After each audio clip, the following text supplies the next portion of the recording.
Important topic double entry system पे discussion करने वाले हैं।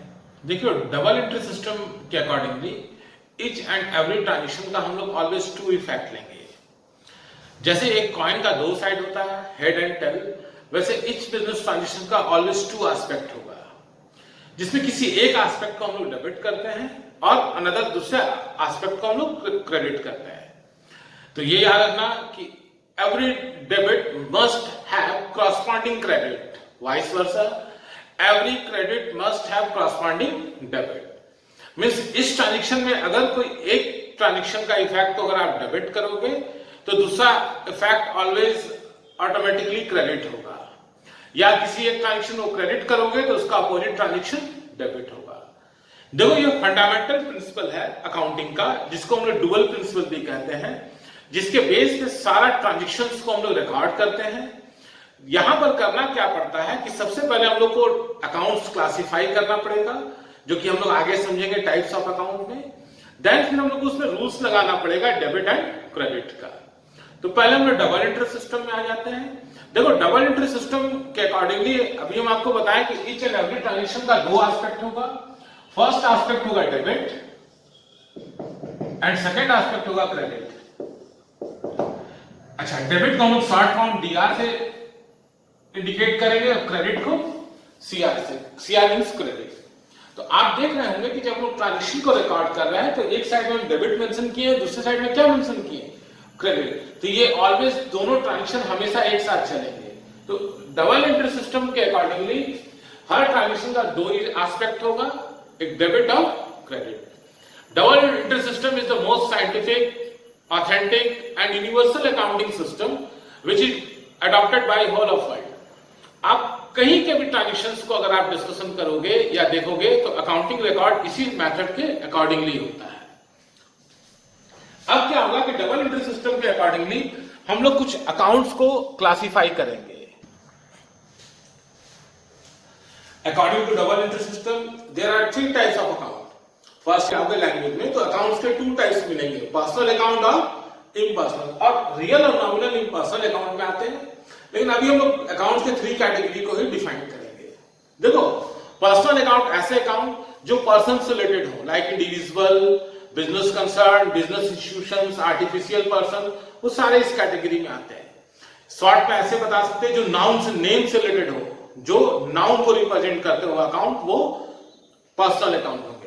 Like account of mister Anil Sharma, like आपका account Mohan, Shyam and company, Tata India limited, Reliance India limited, state bank of India, colleges, schools and other business concern, वो सारे personal account के category में आएंगे।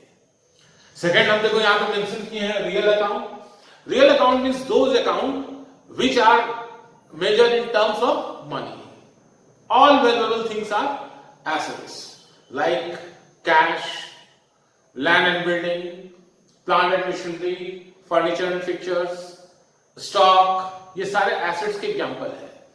assets के एग्जांपल में एक और बात याद रखना कि वैल्यूएबल थिंग के साथ साथ जिसका कोई एग्जिस्टेंस हो, जिसको आप मनी में आप ट्रांजेक्शन कर सको, वो सारे एसेट्स के कैटेगरी में आएंगे।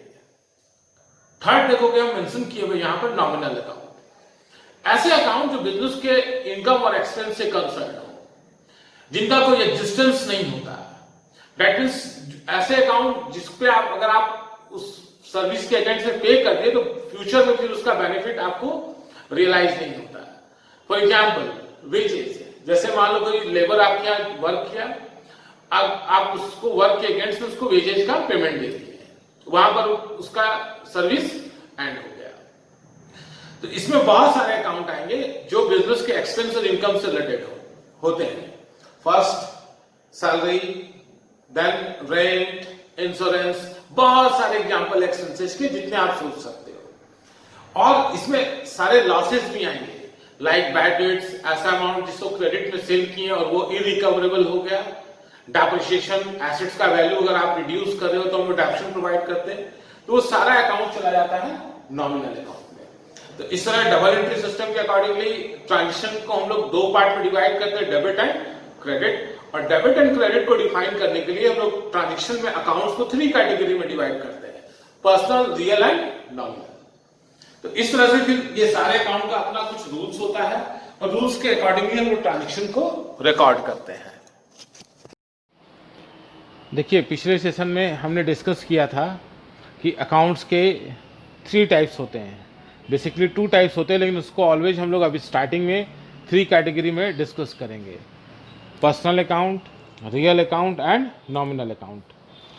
आज अभी हम लोग पर्सनल अकाउंट के रिगार्डिंग ट्रीटमेंट देखने वाले हैं। देखो पर्सनल अकाउंट ऐसे अकाउंट्स होते हैं जो रिप्रेजेंट करते हैं इंडिविजुअल्स को, लाइक मैं और आप, या कोई बिजनेस कंसर्न, या कोई बिजनेस इंस्टीट्यूशंस, या any other institutions like school, colleges, ये सारे पर्सनल अकाउंट के कैटेगरी में आएंगे। देखो अकाउंट्स को डबल एंट्री सिस्टम के अकॉर्डिंगली क्लासिफाइड करने का के पीछे का लॉजिक ये है कि आप जब ट्रांजेक्शन करो तो आप ट्रांजेक्शन को सबसे पहले क्लासिफाई करते हैं हम लोग 2 अकाउंट्स में। तो उस अकाउंट्स को कलेक्ट करने के लिए हम लोग पर्सनल अकाउंट, रियल अकाउंट और नॉमिनल अकाउंट क्लासिफाई करेंगे, देन रूल इम्प्लाई करेंगे। तो ये बात जो है वो आपको बाद में समझ में आएगी जब हम लोग रूल लगाएंगे, लेकिन अभी आपको ये समझना है कि ऐसे अकाउंट्स जो किसी पर्सन, इंडिविजुअल या इंस्टीट्यूशन से रिलेटेड हो वो पर्सनल अकाउंट के कैटेगरी में आएंगे।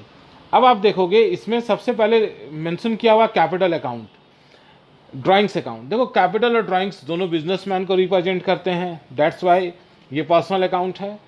एनी इंडिविजुअल, अब हम लोग आएंगे, कोई भी इंडिविजुअल होगा लाइक राम, श्याम, जहाँ पे किसी पर्सन का नेम आ जाए, बिजनेस का नेम आ जाए, Tata India limited, Suresh and company, मान लो कोई पार्टनरशिप फर्म हो, state bank of India like कोई बैंक हो, SBI, UBI, Ramgarh college, Guru Nanak school etcetera.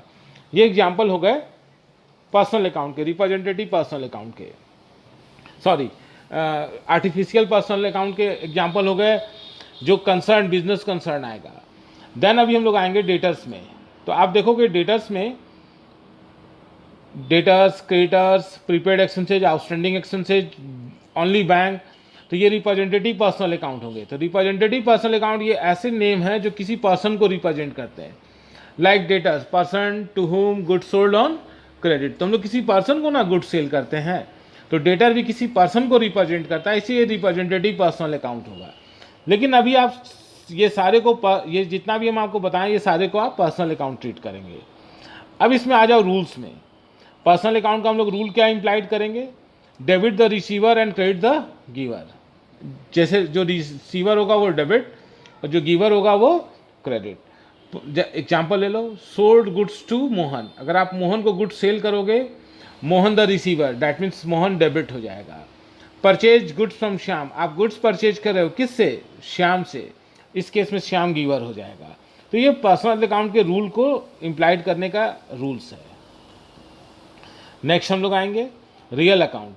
देखो ऐसे अकाउंट जो किसी एसेट्स को या वैल्यूएबल थिंग्स को रिप्रेजेंट करते हों, like cash, stock, land and building, plant and machinery, furniture, purchases, sales. देखो परचेज सेल्स आपके बुक में नॉमिनल अकाउंट ट्रीट किया होगा, लेकिन हम लोग उसको रियल अकाउंट में ट्रीटमेंट लेंगे।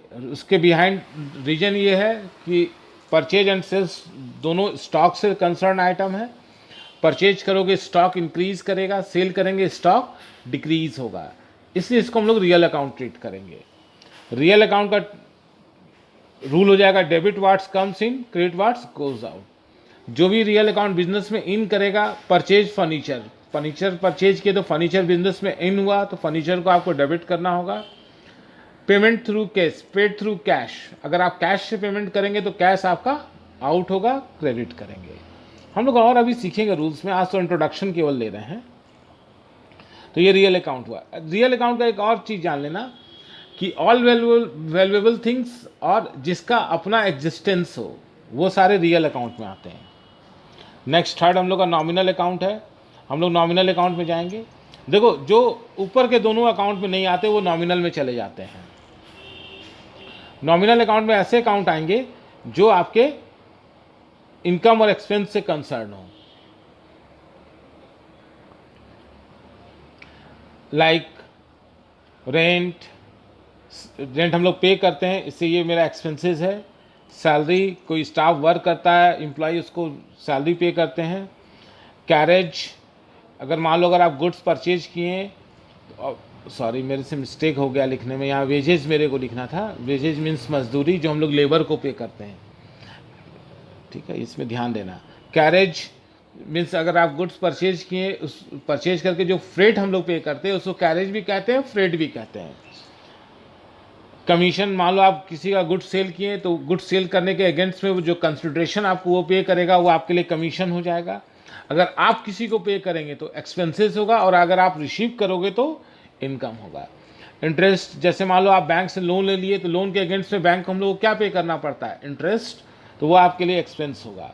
वही मान लो बैंक से अगर आप इंटरेस्ट रिसीव करोगे तो वो इनकम बन जाएगा। तो अगर आप पे करोगे तो एक्सपेंस होगा कोई भी नॉमिनल अकाउंट का आइटम, और रिसीव करोगे तो वो आपके लिए इनकम हो जाएगा। बैड डेट्स, क्रेडिट सेल का ऐसा अमाउंट जो इरिकवरेबल होगा, डैट मीन्स जो रिकवर्ड नहीं होगा, वो जो बैड हो जाएगा वो बैड डेट्स होगा, लॉस हुआ आपके लिए। डेप्रिसिएशन, फिक्स एसेट्स को जो हम लोग कांस्टेंट यूज करते हैं उससे उसका वैल्यू रिड्यूस हो जाता है, उसको हम लोग डेप्रिसिएशन कहते हैं, वो भी आपके लिए लॉस है। अब हम लोग रूल्स में आएंगे तो आप देखोगे नॉमिनल अकाउंट का रूल्स है debit all EXP means expenses, short form में EXP लिखते हैं। Debit all expenses and losses, credit all income and gains. Expenses को हमेशा आपको डेबिट करना है और इनकम को ऑलवेज आपको क्रेडिट करना है। फॉर एग्जाम्पल पेड रेंट, तो रेंट आपके लिए एक्सपेंस है तो रेंट अकाउंट डेबिट हो जाएगा। रिसीव्ड कमीशन, कमीशन अगर आप रिसीव करोगे तो इनकम होगा तो हम लोग कमीशन को क्रेडिट करेंगे। तो एक्सपेंसेज ऑलवेज डेबिट होगा और इनकम ऑलवेज क्रेडिट होगा। तो इस तरह से हम लोग इस ट्रांजेक्शन